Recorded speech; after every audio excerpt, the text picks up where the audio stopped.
ஏய் hi hi போன எபிசோட எண்டிங்கில் என்ன நடந்திருக்கும்? நம்ம ஹீரோயின் டடாஷியை தேடி டோக்கியோக்கு வந்திருப்பாங்க. அவங்க வந்த ஃப்ளைட்டுமே கிராஷ் ஆயிருக்கும். அதோட அந்த எபிசோட எண்ட் ஆயிருக்கும். அதுக்கடுத்து என்ன நடந்துச்சு அப்படின்னு இந்த எபிசோட பார்க்கலாம். ஓகே, நம்ம கதைக்குள்ள போயிடலாமா? கிராஷ் ஆன ஃப்ளைட்ல இருந்த எல்லா பேசஞ்சர்ஸுமே சமூகம் எப்படியோ மேனேஜ் பண்ணி ஏர்போர்ட்ல உட்கார வச்சு எல்லாருக்குமே ஃபர்ஸ்ட் எய்ட் கொடுத்துட்டு இருப்பாங்க. நம்ம ஹீரோயினுமே லக்கிலி எப்படியோ தப்பிச்சிட்டாங்க. நம்ம கேமராமேன் வந்து மெட்ரோல என்ன ஒர்க் ஆகிட்டு தான் இருக்கான். எல்லாமே கோஸ்ட் ஏரியால மாட்டிக்கிச்சு அப்படின்னு சொல்லி இன்ஃபர்மேஷன் கொடுக்க, இதனால ஓடிஹா அப்படிங்கிற ஒரு பேர் சொல்லி அங்கேயே இப்போ மீன்கள் அட்டாக் பண்ண ஆரம்பிச்சிருச்சான் அப்படின்னு சொல்ல நம்ம ஹீரோயினுக்கு பாத்திரம் கொடுக்க ஆரம்பிக்குது. ஏன்னா நம்ம ஹீரோ அந்த டவுன்ல தான் வாழ்ந்துட்டு இருக்காரு. உடனே இவங்க ரெண்டு பேரும் இந்த இடத்த விட்டு கிளம்ப முடிவு பண்றாங்க. கேமராமேன் நம்ம ஹீரோயின் கூட வராரா அப்படின்னு சொல்லி கேட்டீங்கன்னா இல்ல, அவருக்கு இந்த ஏரியால வேற ஒரு வேலை இருக்கா, அதை பார்க்க போறேன் அப்படின்னு சொல்லிட்டு அந்த இடத்துக்கு கிளம்பிட நம்ம ஹீரோயின் அனுப்பி விட்டுட்டு அவரோட வேலையை பார்க்கலான்னு கிளம்பும் போது திடீர்னு அவருக்கு ஒரு மெயில் வருது. அதை செக் பண்ணி பாக்குறாரு. ஒரு புது டாஸ்க் வந்திருக்கு. ஒரு சயின்டிஸ்ட் கிட்ட இந்த வாக்கிங் ஃபிஷ்ஷை பத்தின ஒப்பீனியன் கேட்கணும் அப்படின்னு சொல்லி டாஸ்க் வந்திருக்கு. இவரும் அந்த சயின்டிஸ்ட் யாரு அப்படின்னு சொல்லி இமெயில் செக் பண்ணி பார்க்கும்போது அந்த சயின்டிஸ்ட் கிட்ட நம்ம ஹீரோவோட போட்டோ இருக்கிறத பாக்குறாரு. இதுக்கு எப்படி நம்ம ஹீரோவை தெரியும்னா, நம்ம ஹீரோயின் ஃபிளைட்ல வச்சு அப்பப்போ நம்ம ஹீரோட போட்டோ தூக்கி பார்த்துக்கிட்டே இருந்திருப்பாங்க. அப்போ இவர் பார்த்துருப்பாரு. ஸோ இப்போ என்ன முடிவு பண்றாருன்னா, நம்ம ஹீரோயின் கூட திறந்து போனா நம்ம ஹீரோவை பிடிச்சிடலாம், நம்ம ஹீரோவை பிடிச்சா அந்த சயின்டிஸ்ட்டை பிடிச்சிடலாம் அப்படின்னு சொல்லிட்டு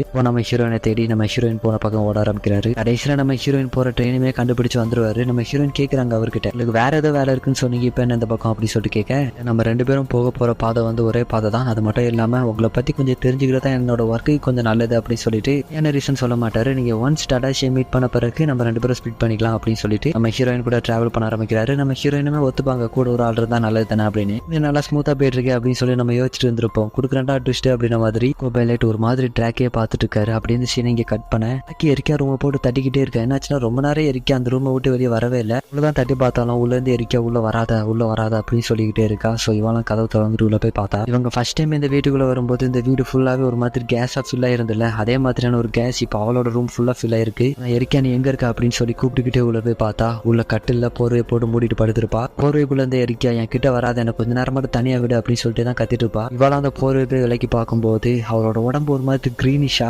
ஆகி ஒரு மாதிரி கோலான்னு இருக்கிறா. இங்க நம்ம ஹீரோயின் போயிட்டு இருந்த ட்ரெயின் வந்து நம்ம நினைச்ச மாதிரி கிராஷ் ஆயிடுச்சு. அவங்களும் மயக்கத்துல இருந்து தட்டி மாதிரி முழிக்க, இவங்க கூட வந்து மற்ற பேசஞ்சர்ஸ் எல்லாமே பயங்கர காயத்தோட இருக்காங்க. ஆனா இவங்களும் கேமராமேன் மட்டும்தான் கொஞ்சம் பரவாயில்லாம இருக்காங்க. பக்கத்துல தான் ஒரு ஸ்டேஷன் இருக்கு, அங்க நடந்தே போயிடலாம் அப்படின்னு சொல்லிட்டு ரெண்டு பேரும் அந்த ஸ்டேஷன் வரைக்கும் நடக்க ஆரம்பிக்கிறாங்க. இங்க எரிக்கா வந்து அந்த மீன் மூலமா இன்ஃபெக்டட் ஆயிட்டா போல. அந்த ஷார்க் வந்து இவர் அட்டாக் பண்ணிருக்கும் போது லைட்டா ஸ்கிராச் போட்டிருக்கோம். ஆக்கிய பார்த்து என்னோட ஃபேஸ் மாறிடுச்சுல, எனக்கு ஒரு மாதிரி ஃபீல் ஆகுது அப்படின்னு சொல்லிட்டு கிட்ட இருக்கக்கூடிய கண்ணாடியை போய் அவளோட மூஞ்ச பார்க்க போறா. அதை பார்த்து அவ ஆச்சரியப்பட அவளோட வாயில இருந்து ஃபுல்லா கேஷா லீக் ஆக ஆரம்பிக்குது. இப்படி இன்ஃபெக்டட் ஆனவங்க வந்து இப்படி ஃபுல்லா கேஷா எமிட் பண்ணிட்டு இருப்பாங்க போல. ஃபர்ஸ்டே பார்த்துருப்போம் எல்லா மீனுக்கும் கால் வந்து அதுக்கு இவால்வ் ஆகி அந்த கால் உருவான மாதிரி இருக்காது. ஆர்டிபிஷியலா ஏதோ இரும்பு கால்கள் வச்ச மாதிரி இருக்கும். அது மட்டும் இல்லாம நிறைய குழாய்கள் வச்சு ட்ரெயின்ல எங்கெல்லாம் ஹோல்ஸ் இருக்கும் அதெல்லாம் அட்டாச் ஆயிருக்கும்ல, அதை யூஸ் பண்ணி அந்த கால்லாம் நகல்ற மாதிரியான ஒரு மெக்கானிசமா இருக்கிறதுக்கு வாய்ப்பு இருக்கு அப்படிதான் நான் நினைக்கிறேன். எரிக்கா அவளோட ஃபேஸை பார்த்து கதற ஆரம்பிக்கிற, இது நான் இல்ல அப்படின்னு சொல்லிட்டு இங்க கேமராமேனா நம்ம ஹீரோயினை எப்படியும் அந்த ஸ்டேஷனுக்கு நடந்து வந்துட்டாங்க. அங்க இருக்கக்கூடிய பேசஞ்சர்ஸ் எல்லாம் அங்க ஒர்க் பண்றவங்க கிட்ட சண்டை போட்டுட்டு இருப்பாங்க. என்ன ட்ரெயின் வரும் சொன்னீங்க, ஒரு ட்ரெயினையும் காணும் அப்படின்னு சொல்லி கத்திட்டு இருக்க.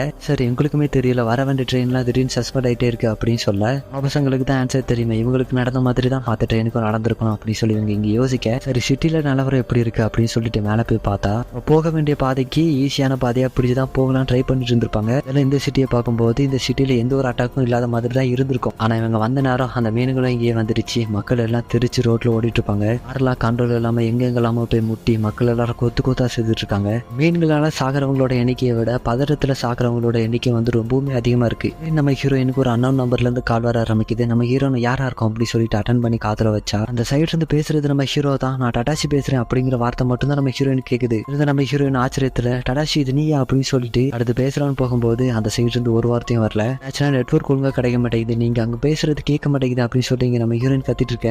பிரயோஜனம் இல்ல, அந்த சைட்ல இருந்து காலம் கட் ஆயிட. அதே சமயத்துல நம்ம கேமராமேன் இவங்க இங்க இருந்து போறதுக்கு ஒரு ட்ரக்கும் கண்டுபிடிச்சிட்டாரு. 4 ட்ரக்கு பக்கத்துல போயிட்டாரு. ஆனா நம்ம ஹீரோயின் இங்க இருந்து கத்துறாங்க, ஐயோ உன் பக்கத்துல பாரு அப்படின்னு சொல்லிட்டு கத்த, அங்க இருந்து ஒரு சுறா இவனை ஓடி வந்து கவலான்னு வரும். ஆனா கேமராமேன் எப்படி அங்க இருந்து தப்பிச்சு ஓடி வந்துறேன். கேமராமேன் நெவர் டைஸ் அப்படின்னு சும்மா சொல்லியிருக்காங்க, தப்பிச்சிட்டாங்க. ட்ரக்ல இடிச்சு மயக்கமான சுறா வந்து இவங்களை ரிவர்ஸ்ல துரத்தி வர ஆரம்பிக்குது. இப்பதான் அந்த ஐகானிக்கான ஷாட், இவங்க ரெண்டு பேரும் அந்த சுறா கிட்ட இருந்து தப்பிச்சு ஓடி வந்துட்டு இருக்கேன். பொண்ணு லெஃப்ட் எடுத்து பக்கத்துல ஒரு காம்பவுண்ட் இருக்கும், அதை ஏறி குதிக்கிறாங்க. சுறாவை இவங்களை பிடிக்க முடியாம அந்த இடத்துக்கு ஓடிட. அப்பதான் இவங்களுக்கு மூச்சே வரும். மூச்சை இழுத்து விடுறதுக்குள்ள மேல இருந்து சொட்டா தண்ணி விழுமா. என்னன்னு சொல்லி பார்த்தா ஒரு ஆக்டோபஸ். அது ஃபர்ஸ்ட் கேமராமேனோட கழுத்தை பிடிச்சு திருக்கலாம் போகுமா. நம்ம ஹீரோயின் அவனை காப்பாத்தலாம் சொல்லி போகும்போது அவனை தூக்கி வீசிட்டு நம்ம ஹீரோயினை பிடிச்சிக்கும். விழுந்த இடத்துல ஒரு மினி ட்ரக் இருக்குமா, அதை எடுத்துட்டு வந்து நம்ம ஹீரோயினை காப்பாத்துறாரு. இங்க நடந்த கலவரத்துல நம்ம ஹீரோனோட ஃபோர்ட் கீரை விழுந்துரும். அதே சமயத்துல அந்த ரோட்ல லட்சக்கணக்கில் மீன்கள் படையெடுத்து வந்துட்டு இருக்கேன். எனக்கு வேற நேரம் இல்ல, அந்த இடத்துக்கு தப்பிச்சு போக ஆரம்பிக்கிறாங்க. அதே சமயத்துல நம்ம ஹீரோயினுக்கு ஷோல்டர்ல லைட்டா அடிபட்டு இருக்கு. ஹீரோயினுக்கு அந்த டென்டிகல்ஸ் மூலமா அடிபட்டா இன்ஃபெக்டட் ஆயிருவோம் அப்படிங்கிறது தெரியாம அந்த வண்டியில போயிட்டு இருக்கேன். நம்ம கேமராமேன் வானத்தை பார்த்துட்டு அதை பாரு அப்படின்னு சொல்லிட்டு சொல்ல அங்க ஒரு கவர் பறந்து போயிட்டு இருக்கோம். பார்த்த நம்ம ஹீரோயின் அதுதானே அப்படின்னு சொல்லிட்டு முழிக்க அப்படியே அந்த சீனை இங்கே கட் பண்ணி உள்ள சம்மர் ஹவுஸ்ல பார்த்தோன்னா ஒரு பெரிய கலவரமே போயிட்டு ஆக்கி நம்ம 2 பேரும் ஃப்ரெண்ட்ஸ் தானே, என்ன காப்பாத்து அப்படின்னு சொல்லிட்டு எரிக்க ஒரு மாதிரி வியர்டா நடந்து வந்துட்டு இருக்கேன். நேத்துல ஆக்கி படியில கீழே விழுந்து எந்திக்க ஒரு மீன் மூலமா அவளோட கால்லையும் அடிபட்டுரும். எரிக்கா மேல இருந்து பாஞ்சு வந்து ஆக்கி மேல விழுந்துருவாளா. ஆக்கி அந்த இடத்துல தப்பிச்சு போகலாம் பார்க்கும்போது எரிக்கா ஆக்கியோட காலை பிடிச்சு எனக்கு ஹெல்ப் பண்ணு அப்படின்னு சொல்லிட்டு கேட்பா. இது ஃபர்ஸ்ட் பார்ட்ல பார்த்த மாதிரியே இருக்கா. ஆக்கி அவளோட மனசுல இருக்கக்கூடிய எல்லா வெறுப்பை எடுத்து கொட்ட ஆரம்பிக்கிறான். என்னை வச்சு எப்பவுமே நீ காமெடி தான் பண்ணிட்டு இருப்ப, அது மட்டும் இல்லாம நான் ஒரு அழகே இல்லாத பொண்ணு அப்படின்னு மாதிரி தான் நீ எப்பவுமே என்ன நடத்திட்டு இருப்ப.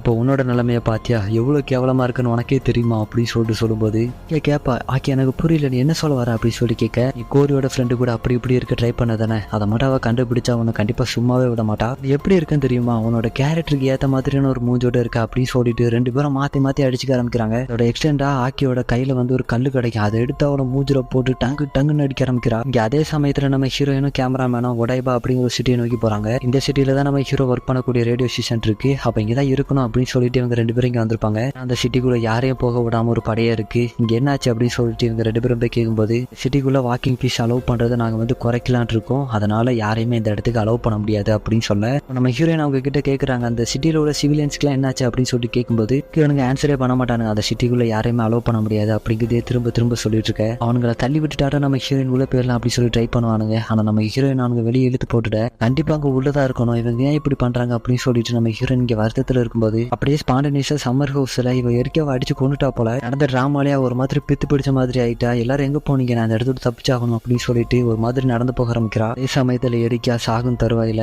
இதுக்கு முன்னாடி எப்படிலாம் இருந்தா அப்படிங்கிறத நினைச்சு அழுதுட்டு இருப்பா. அதே மாதிரி தான் நம்ம ஹீரோயினும் என்ன உள்ள விடுங்க, நாங்க உள்ள பேய் ஆகணும் அப்படின்னு சொல்லிட்டு எவ்வளவுதான் உள்ள போக ட்ரை பண்ணாலும் நம்ம கேமராமேன் தான் ஹீரோயினை சமாதானப்படுத்துவாரு. நம்ம ஹீரோயினை இவ்வளவு தூரம் வந்துட்டு நம்மளால ஒண்ணுமே பண்ண முடியலையே அப்படின்னு சொல்லிட்டு அழ ஆரம்பிச்சிருவாங்க. ஆனா அவனுக்கு கொஞ்சம் கூட இறங்கியே வரமாட்டானுங்க. இவரு தான் நம்ம ஹீரோயினை அப்படியே ட்ரக்கு இழுத்து கொண்டு போவாரு. இங்க சிட்டி ஃபுல்லாவே கலவரம் வெடிச்சிட்டு இருக்கு, எப்படி நம்ம சாக போறோம் அப்படிங்கிறதுனால பிடிச்ச பொருளெல்லாம் கடையில திருடி திங்க ஆரம்பிக்கிறாங்க. இதுலயும் ஒரு சில ஒரு படி மேல போய் இது கடவுளோட செயல், நம்மளோட பாப்புலேஷனை குறைக்கிறதுக்காக தான் கடவுள் இப்படி பண்ணிட்டு இருக்காரு அப்படின்னு மாதிரியும் பேச ஆரம்பிக்க. அதே சமயத்துல இந்த நாட்டோட பிரசிடென்ட்டுமே இதுங்க வந்து எந்த ஒரு வைரஸுமே ஸ்ப்ரெட் பண்ணல அப்படின்னு மாதிரி பேட்டி கொடுத்துட்டு இருக்க. எல்லாம் நம்ம கேமராமேன் நெட்ல அப்படியே பாத்துக்கிட்டே இருப்பாரு. இப்போ இவங்க 2 பேரும் எங்க தங்கி இருக்காங்கன்னா இவரோட அபார்ட்மெண்ட்ல தான் இவங்க 2 பேரும் தங்கிட்டு இருப்பாங்க. நம்ம ஹீரோயின் ரெஃப்ரெஷ் ஆயிட்டு வரும்போது என்னோட மொபைல் எங்கேயும் மிஸ் ஆயிடுச்சு போல அப்படின்னு சொல்லி பேசிக்கிட்டே வரும்போது லைவா ஒரு நியூஸ் ஓடிட்டு இருக்கு. இதுல ஒரு பாடி ஸ்ட்ரெச்சில் வச்சு தள்ளிட்டு போயிட்டு இருப்பாங்களா, திடீர்னு மூடி இருந்த துணி வந்து நகன்றோம். எரிக்கா எப்படி இருந்தாலும் அதே மாதிரியான ஒரு நிலைமையோட அங்க ஒருத்தர் இருக்காரு. அந்த ஃபுட்டேஜ் அந்த இடத்துல கட் ஆக அதை பார்த்து இவங்க 2 பேருக்கு ஒரு பயங்கரமான அதிர்ச்சி. ஸோ அப்பதான் இவர் யோசிக்கிறாரு எதுக்காக கவர்மெண்ட் மக்களுக்கு வைரஸ் பரவுது தெரியாம இருக்கணும்னு நினைக்கிறாங்க அப்படின்னு சொல்லி யோசிக்க.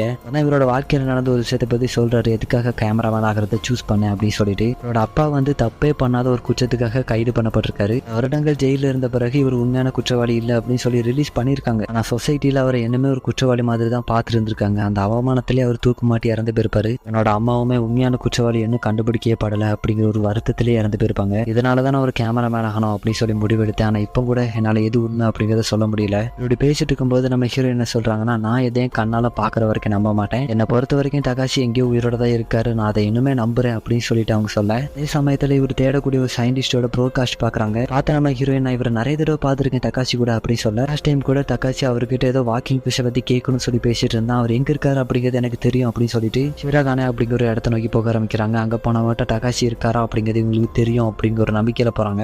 வெளியே நடந்தாவது இருப்பாங்க. அங்க நிறைய சோல்ஜர்ஸ் வந்து அங்க இருக்கக்கூடிய மீனெல்லாம் சுட்டு தள்ளிட்டு இருப்பாங்க. அதுக்கெல்லாம் அதுங்க மசிஞ்ச மாதிரி தெரியல. ஆனா கேஸ் ஓவர்ஃப்ளோ ஆகி அதுங்களே வெடிக்க ஆரம்பிக்குதுங்க. நான் பாத்துக்கிட்டே ஆக்கி நடந்து போயிட்டு இருக்கும் போது எரிக்கா மாதிரி அஃபெக்ட் ஆன நிறைய பேர் இருக்கிறத பாக்குறா. அந்த கால் உள்ள மிஷின்கள்லாம் இருக்குல்ல, அதுங்க வந்து மீன்களை தூக்கி போட்டுட்டு மனிதர்களை கோஸ்டா எடுக்க ஆரம்பிக்குதுங்க. நான் பார்த்து பயந்துகிட்டே போயிட்டு இருக்கும் போது முன்னாடி எரிக்கா இருக்கிறதையும் பாக்குறா. அதே சமயத்துல இவங்க 2 பேரும் அந்த சயின்டிஸ்ட் இருக்கக்கூடிய வீட்டையும் வந்து அடைஞ்சிட்டாங்க. உள்ள போய் காலிங் பெல் அடிச்சு பார்க்கும்போது யாருமே உள்ள இருந்து ரெஸ்பான்ஸ் பண்ண மாதிரியே இல்ல. ஆனா வீடு திறந்து இருக்கு. உடனே கதவு திறந்துட்டு உள்ள போக ஆரம்பிக்கிறாங்க. ஃபர்ஸ்ட் சுத்தி முத்தி பார்த்துட்டு யாரும் இல்ல, திரும்ப போயிடலாம் அப்படிதான் சொல்லி நினைப்பாங்க. ஆனா நம்ம ஹீரோயின் கீழே ததாஷியோட ஷூவை பார்க்க அவ இங்கதான் இருக்கணும்னு சொல்லிட்டு நம்ம ஹீரோயின் ஒவ்வொரு ரூமா அலச ஆரம்பிக்கிறாங்க. அடுத்து நம்ம ஹீரோயின் ஒரு ரூமை திறந்துட்டு ஆச்சரியமா பார்த்து நிக்கிறாங்க. அதுதான் அந்த சயின்டிஸ்டோட லேப். உள்ள போய் பார்த்தா அந்த வாக்கிங் ஃபிஷ்ஷை பத்தின பல ரிசர்ச் பண்ணி வச்சிருக்காரு. அதை திறந்து ஒவ்வொன்றா படிக்க ஆரம்பிக்கிறாங்க. ஆனா ஓகேனாவில தானே ஃபர்ஸ்ட் அட்டாக் நடந்திருக்கும். அங்க கிடைச்ச ஒரு சாம்பிளை வச்சு இவர் வந்து இந்த ரிசர்ச் பண்ணிருக்காரு. இதுல இவரோட லெஃப்ட் ஆர்மை வெட்டி வச்சு ஒரு ரிசர்ச் பண்ணிருக்காரு. கூட தான் தடாஷி இருந்திருக்கான். வந்தா இதோட மெக்கானிசம் என்ன அப்படிங்கிறத பத்தி சொல்ல ஆரம்பிக்கிறாரு. நம்ம ஆல்ரெடி கெஸ் பண்ண மாதிரி தான் இன்ஃபெக்டடான அமெரிக்கர்கள் எல்லாம் ஒரு மாதிரியான கேஸை எமிட் பண்ணிக்கிட்டே இருக்குமா. கீழே இருக்கக்கூடிய இந்த மெக்கானிசம் அந்த கேஸை யூஸ் பண்ணி மூவ் ஆகும் அப்படின்னு சொல்லி வளர்க்குறாரு. கேள்விப்பட்ட வரைக்கும் பசிபிக் வார் பீரியட்ல இருந்து ஜாப்பனீஸ் ஆர்மி இந்த மாதிரியான ஒரு எக்ஸ்பெரிமெண்ட்டை தனியா இருந்து எக்ஸ்பெரிமெண்ட் பண்ணிட்டு இருக்காங்க அப்படின்னு சொல்ல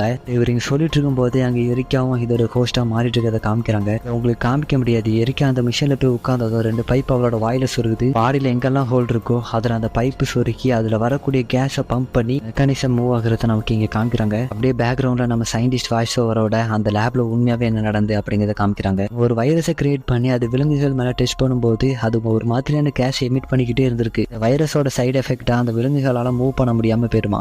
அந்த ஜாப்பனீஸ் ஆர்மி வந்து ஒரு ஆர்டர் கொடுத்திருக்காங்க. அந்த கேஸை யூஸ் பண்ணி மூவ் பண்ற மாதிரியான ஒரு மெக்கானிசம் தயார் பண்ணுங்க அப்படின்னு சொல்லி ஒரு ஆர்டர் கொடுக்க எவ்வளவு மிஷின் தயார் பண்ணாங்க அப்படிங்கிறது கணக்கே இல்லாம தயார் பண்ணாங்களாம். இவர் சொல்லிக்கிட்டே இருக்கும்போது எரிக்க ஆக்கிய துரத்திக்கிட்டே இருப்பா. நமக்கு ஒரு டவுட் இருக்கும், இவங்களே தயார் பண்ணி இவங்க நாட்டே அழிக்க பார்ப்பாங்களா அப்படின்னு சொல்லி கேட்டீங்கன்னா அங்கதான் ஒரு ட்விஸ்டே நடந்திருக்கு. இந்த மிஷன் எல்லாம் கொண்டு போகக்கூடிய ஒரு கார்கோ ஷிப்பை அமெரிக்கன் ஃபிளைட் வந்து அட்டாக் பண்ணிருக்கு. இந்த கடல்ல கடக்க போய் இந்த மாதிரியான ஒரு பெரிய டிசாஸ்டரே நடந்திருக்கு அப்படின்னு சொல்லி அவரோட தியரி எடுத்து வைக்க இங்க ஆக்கி லட்சக்கணக்கான மீன்களை மாட்டி இறந்து போற மாதிரி தான் தெரியுது. பட் இறந்து போக வாய்ப்பு இல்லைன்னு நினைக்கிறேன். இவ்வளவு இந்த மாதிரி இன்ஃபெக்டட் ஆகிறதுக்கு நிறைய வாய்ப்பு இருக்கு. இந்த சயின்டிஸ்ட் பேசிட்டு இருந்தாருல அந்த வீடியோல திடீர்னு அவர் ஒரு மாதிரி பயப்பட ஆரம்பிக்கிறாரு. ஆனா முன்னாடி ததாஷி வந்து ஒரு மாதிரி பிளிக்ஸோ அந்த மாதிரி துடிக்க ஆரம்பிக்கிறான். அப்புறம் என்ன சொல்லிக்கிட்டு போய் பார்த்தா ததாஷி இன்ஃபெக்டட் ஆயிருக்கான். நம்ம ஹீரோயின் பார்த்ததும் ததாஷி கண்டிப்பா இங்கதான் இங்கே இருக்கணும், இன்ஃபெக்ட் இருந்தாலும் பரவாயில்ல அப்படின்னு சொல்லிட்டு ததாஷியை நோக்கி ஓட ஆரம்பிக்கிறாங்க. அப்புறம் நம்ம ஹீரோயினை தடுத்து அவ்வளவுதான் முடிஞ்சு எல்லாம் அவர் இன்ஃபெக்ட் ஆயிட்டாரு, ஒண்ணுமே பண்ண முடியாது அப்படின்னு சொல்ல, உங்களுக்கு முக்கியமான ஒருத்தங்களுக்கு இந்த மாதிரி நடந்திருந்தா நீங்க இப்படிதான் பண்ணுவீங்களா அப்படின்னு சொல்லிட்டு நம்ம ஹீரோயின் ததாஷியை நோக்கி ஓட ஆரம்பிக்கிறாங்க. ஆனா நம்ம ஹீரோயினை தடுக்க முடியாது அப்படிங்கிறத புரிஞ்சுக்கிட்டு நம்ம ஹீரோயினை விட்டுருவான். அடுத்து இங்க இருக்கக்கூடிய டேட்டாலாம் அவனோட பென்ட்ரைவ்ல ரெக்கார்ட் பண்ணிட்டு இருக்கேன். இந்த ஒரு இன்ஃபர்மேஷன் கலெக்ட் பண்றதுக்காக தானே இங்க வந்தா,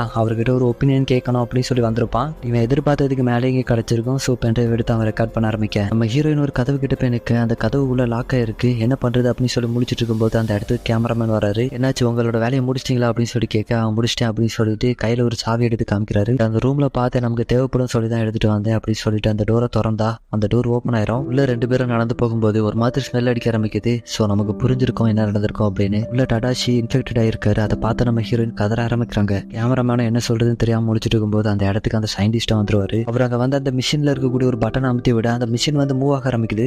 நான் பண்ண கிரியேஷனை பாத்தீங்களா, எனக்கு மூவ் பண்ண ஒரு சேர் வேணும் தான் ஆசைப்பட்டேன், ஆனா இப்போ ஒரு மிகப்பெரிய கண்டுபிடிப்பு கண்டுபிடிச்சிருக்கேன் அப்படின்னு மாத்திரமே கிறுக்குத்தரமா பேச ஆரம்பிக்கிறாரு. நம்ம வீடியோல பார்த்து சயின்டிஸ்ட் மாத்திரே இல்லையா அப்படின்னு சொல்லிட்டு கேமராமேன் யோசிக்க நம்ம ஹீரோயின் வேற ரொம்ப அழுத்திக்கிட்டே இருப்பாங்களா, அதனால கேமராமேன் அவங்க சமாதானப்படுத்தினா கிட்ட போய் நிற்கும்போது இந்த பாத ததாஷி கேமராமேன் அடிச்சு தூக்கி வீசிட்டு சயின்டிஸ்ட் கார்ல அவரோட நெஞ்சிலேயே ஒரு காலை தூக்கி இறக்கிட்டு அந்த இடத்துல தப்பிச்சு ஓடிடுவான். ஆனா அவர் கான்சியஸோட பண்றாரா இல்லையா அப்படிங்கிறது தெரியல. ஏன்னா இந்த மாதிரியான ஒரு கண்டிஷனுக்கு போன பிறகு எல்லாருமே அவங்களோட கான்சியஸை இழந்துருவாங்க. ஹீரோயினோ ததாஷி இல்ல அப்படின்னு சொல்லிட்டு அவரு பின்னாடி ஓடி போக கேமராமேன் தடுக்க ட்ரை பண்ணுவாரு. பட் இதெல்லாம் வேஸ்ட் அப்படின்னு அவர் புரிஞ்சுக்கிட்டு அவங்களே விட்டுருவாரு. கீழே அடிப்பட்ட சயின்டிஸ்டே போய் உங்களை ஹாஸ்பிட்டல் கூட்டு போகட்டுமா அப்படின்னு சொல்லிட்டு கேட்கும்போது இல்ல இனிமே என்ன எதாலையும் காப்பாற்ற முடியாது, நான் சாகிறதுக்கு முன்னாடி எனக்கு ஒரே ஒரு வேலை மட்டும் பண்ண வேண்டியது இருக்கு அப்படின்னு சொல்லிட்டு ஏதோ சொல்றாரு. அதையுமே ஏதோ ஒரு பெரிய பில்டிங் குள்ள கொண்டு போய் விட இவ்வளவு கஷ்டப்பட்டு இதை பண்ணணுமா அப்படின்னு சொல்லிட்டு நம்ம கேமராமேன் கேட்பாரு. ஏன் கண்டுபிடிக்கணும்னா இதை பண்ணிதான் ஆகணும் அப்படின்னு சொல்லிட்டு அவர் உள்ள போக என்னத்தை பேசிக்கிறானுங்கன்னே தெரியல.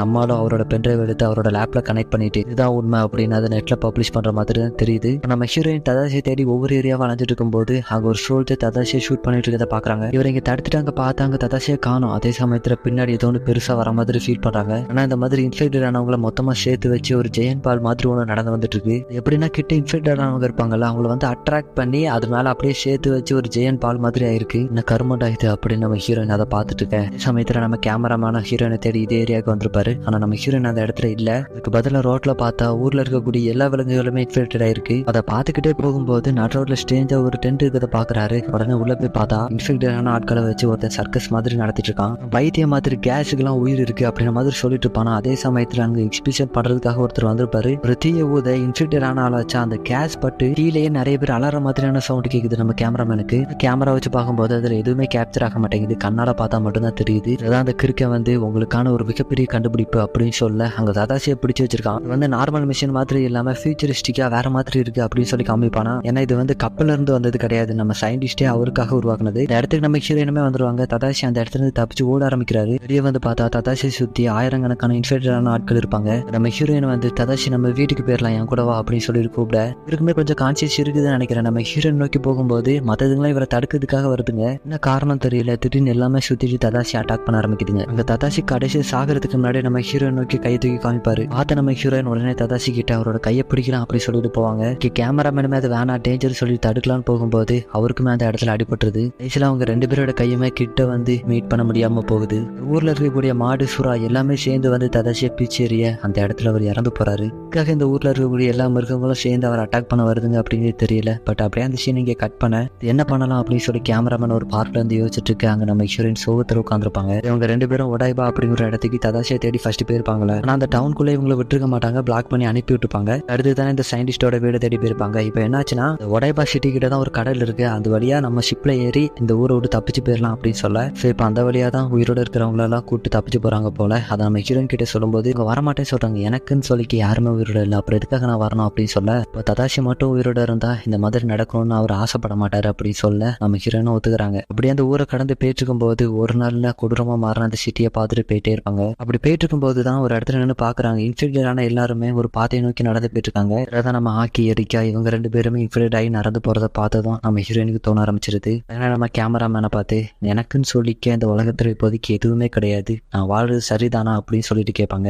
ஆனா அவங்க என்ன பேசிட்டாங்க அப்படிங்கறத காமிக்கல. அடுத்த சீனே ஷிராக்காவை நம்ம ஹீரோயின் ஒரு போட்ல வச்சு அனுப்பிடுறதுக்காக ரெடி ஆயிட்டு இருக்காரு. நீங்க வரலையா அப்படின்னு சொல்லிட்டு நம்ம ஹீரோயின் கேட்கும்போது அப்பதான் அவர் கையில பட்டிருந்த காயத்தை எடுத்து காமிக்கிறாரு. ஏன் நம்ம ஹீரோயின் கிட்ட எதுக்காக உங்களை ஃபாலோ பண்ணி வந்தேன் அப்படிங்கிற ரீசனையுமே சொல்லிடுவாரு. நீங்க ஒன்னும் கவலைப்பட வேண்டாம், உங்களுக்கு அடிபட்டிருக்கு, ஆனா நீங்க இன்ஃபெக்ட் ஆன மாதிரி தெரியல. அந்த பிரிட்ஜில் வச்சு நம்ம ஹீரோயின் ஒரு கொஸ்டின் கேட்டுப்பாங்கல்ல, அதுக்கான ஆன்சர் இப்ப சொல்றாரு. நீங்க ஒன்னும் மோசமான ஆள் கிடையாது, வாழுங்க அப்படின்னு சொல்லிட்டு ஒரு பென்ட்ரைவ் எடுத்து நம்ம ஹீரோயின் கையில கொடுக்குறாரு. நம்ம ஹீரோயின் வேண்டாம்னு சொல்லிட்டு ததாஷி என் கிட்ட லாஸ்டா வரும்னு ஆசைப்பட்டது ஒரு கேஷ் எஃபெக்டா இருக்கும்னு நினைக்கிறீங்களா, அதுல உண்மையாவே அவர் வரணும்னு ஆசைப்பட்டாருன்னு நினைக்கிறீங்களா அப்படின்னு சொல்லிட்டு கேட்க, நீங்க எது உண்மை நினைக்கிறீங்களோ அதுதான் உண்மை அப்படின்னு சொல்ல நம்ம ஹீரோயின் அந்த போட்ல தனியா போக ஆரம்பிக்கிறாங்க. இந்த சமயத்துல வானத்துல ஒரு வண்டி பறந்து வரும். என்னன்னு பார்த்தா நம்ம சயின்டிஸ்ட் கேமராமேன் ஒரு இடத்துல கொண்டு போய் விட்டுருப்பார்ல, அதுல இந்த மாதிரியான ஒரு பறக்கிற மிஷினை ரெடி பண்ணிருப்பாரு போல. இன்ஃபெக்டான பறகுமே கூட அந்த கேஸ் யூஸ் பண்ணி பறக்கிற மாதிரி. அத நம்ம கேமராமேனுமே இந்த கஷ்டத்திலையும் சிரிக்க, இந்த சமயத்துல இந்தியா முத கொண்டு உலகத்துல இருக்கக்கூடிய எல்லா நாடுகளுமே இந்த வைரஸால அஃபெக்ட் ஆயிருக்கிறது காமிக்கிறாங்க. இங்க நம்ம ஹீரோயின் கடலை பார்த்தபடி அந்த ஷிப்ல இருக்கும்போது ஒருத்தர் அந்த இடத்துக்கு வராரு. யாருன்னு தெரியல, அவர் நம்ம ஹீரோயின் கிட்ட வந்து இந்த மிஷின் எல்லாம் ஹியூமன்ஸ் மேட் பண்ணாங்க அப்படின்னு சொல்லிட்டு இருக்காங்க. அந்த மிஷின் எல்லாம் கடலுக்கு அடியில தானாவே உருவாயிருக்கும் அப்படின்னு சொல்லி நான் கேள்விப்பட்டேன் அப்படின்னு சொல்ல, ஆனா அந்த ஸ்மெல் இந்த இடத்த விட்டு போனா நல்லா இருக்கும் அப்படின்னு சொல்லிட்டு நம்ம ஹீரோயின் கிட்ட சொல்லும்போது, இல்ல எனக்கு இந்த ஸ்மெல் பழகிடுச்சு அப்படின்னு நம்ம ஹீரோயின் சொல்றதோட இந்த படமானது இந்த இடத்துல எண்ட் ஆகுது. எப்படி கைஸ் இருந்துச்சு, நல்லா இருந்துச்சா அப்படிங்கிறத மட்டும் கமெண்ட்ல சொல்லிட்டு போயிருங்க. பை.